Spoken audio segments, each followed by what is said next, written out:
What's up, everybody? Welcome to another episode of the Marvelous 13 podcast. I'm your host, Jose Ortiz, and today we dive into the concept of gear porn. Make a little bit more sense of that here in a bit.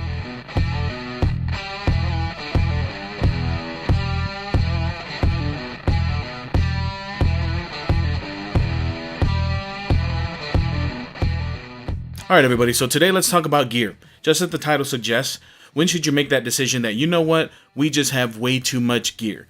Or if you really need to upgrade your current gear or buy that new piece of gear or tech that was just recently announced.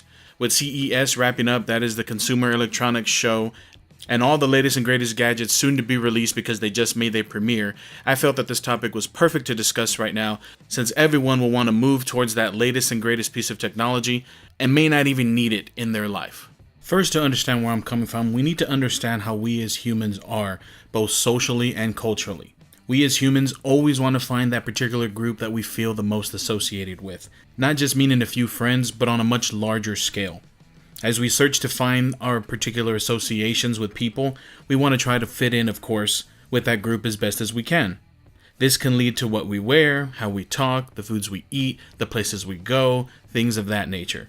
Those same concepts can extend into our creative side, and more importantly our human side when it comes to wanting and feeling like we need everything that we see.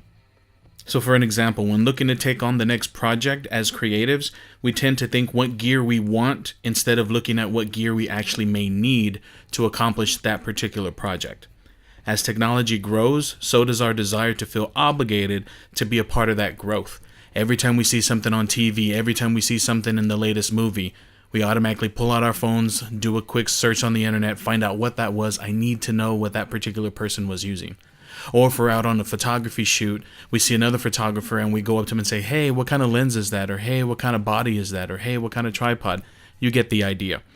Once we find out about it, we see how they're utilizing it and think automatically, you know what? I can take that piece of kit, apply it to what I do, and my pictures will come out better, or my videos will come out better. And that is so far from the truth.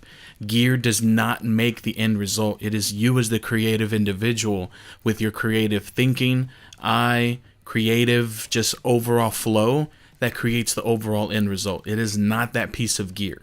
Now, that piece of gear could potentially help you get it that much cleaner and that much better, but that does not necessarily mean that you need it in order to complete what you're trying to do.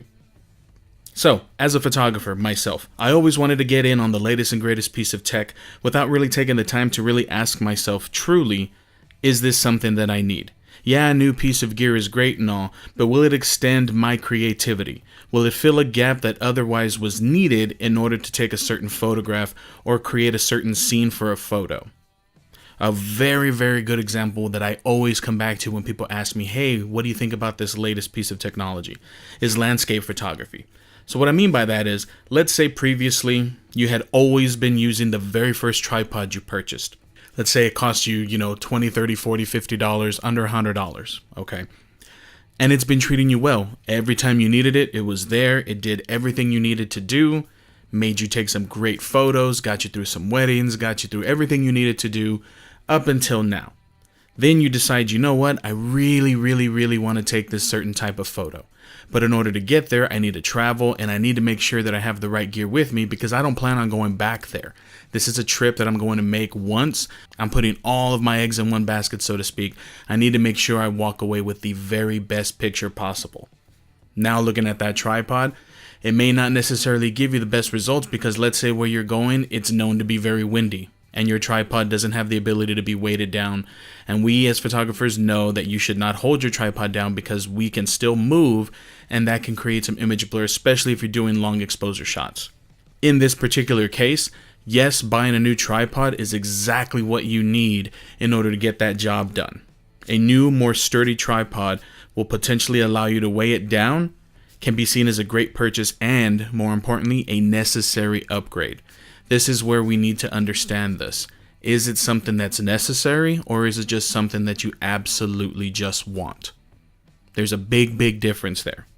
On the flip side to that, wanting a new lens simply because it might have better image stabilization is not something that you need immediately, and it's not something that's going to increase your creativity.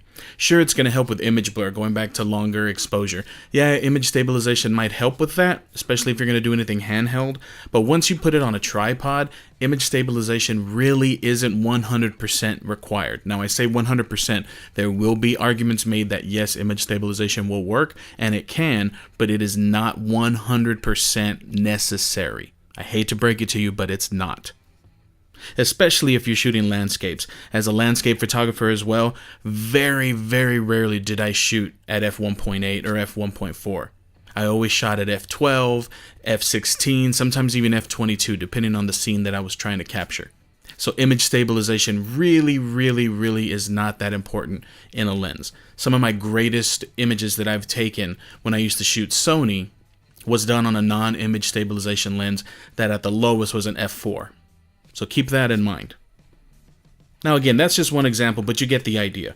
As creatives, we do not necessarily need the latest piece of tech or gear to create that image. Go and just look up a quick internet search of some of the greatest images 20 years ago. Technology that we have now did not exist, and they still managed to create amazing moments, amazing photos. Think about that. Ansel Adams did not have the latest and greatest technology we have now, and yet some of his images are renowned as some of the greatest landscapes out there. The website medium.com paints the perfect picture in what I'm trying to explain. In an article written by Mario Aaron, and I'm going to leave that down below, this article was written in 2016, and they go on to say, you know that feeling of standing in your closet that is entirely filled to the brim with clothes, shoes, and you feel like you have nothing to wear? Most people believe that feeling is the brainchild of evil branding and marketing experts conspiring to make you feel addicted to wanting more stuff. The simple truth is that you can't make people buy something they don't need. However, you can make people buy things they don't need. Really, really think about that. You cannot make people buy something they don't want, but you can, however, make people buy things you don't need. That is what I'm trying to say to you.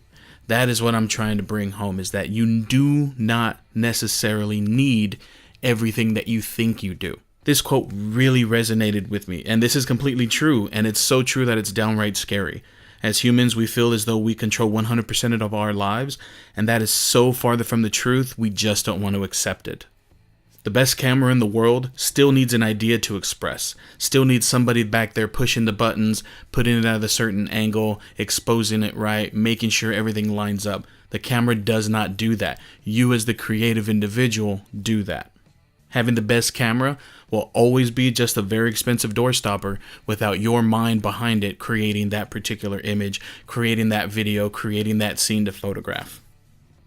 Life is given purpose, in my opinion, by creating memories, friendships, and leaving your mark on this world.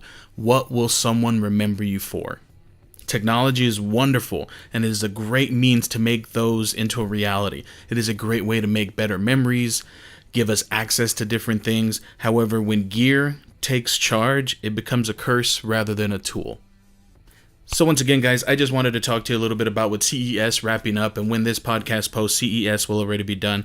I just wanted to give you my thoughts on all this technology that's coming out. Yes, it's awesome. Yes, we can see it in our lives, but is it something that's absolutely necessary for you to make your life better? If it's something that will, because you have a disability, because there's things that are hindering you from something, then by all means use technology to help. But simply buying something just because it's the latest and greatest when you just bought something that does the exact same thing a few months ago does not mean that you need to go out and purchase it. It does not make it right. It does not give it purpose just because it's the latest and greatest and it's the 2019, 2020, and so forth model. You do not need it. It does not make your life that much better. So there's no reason for you to go out and purchase the latest and greatest.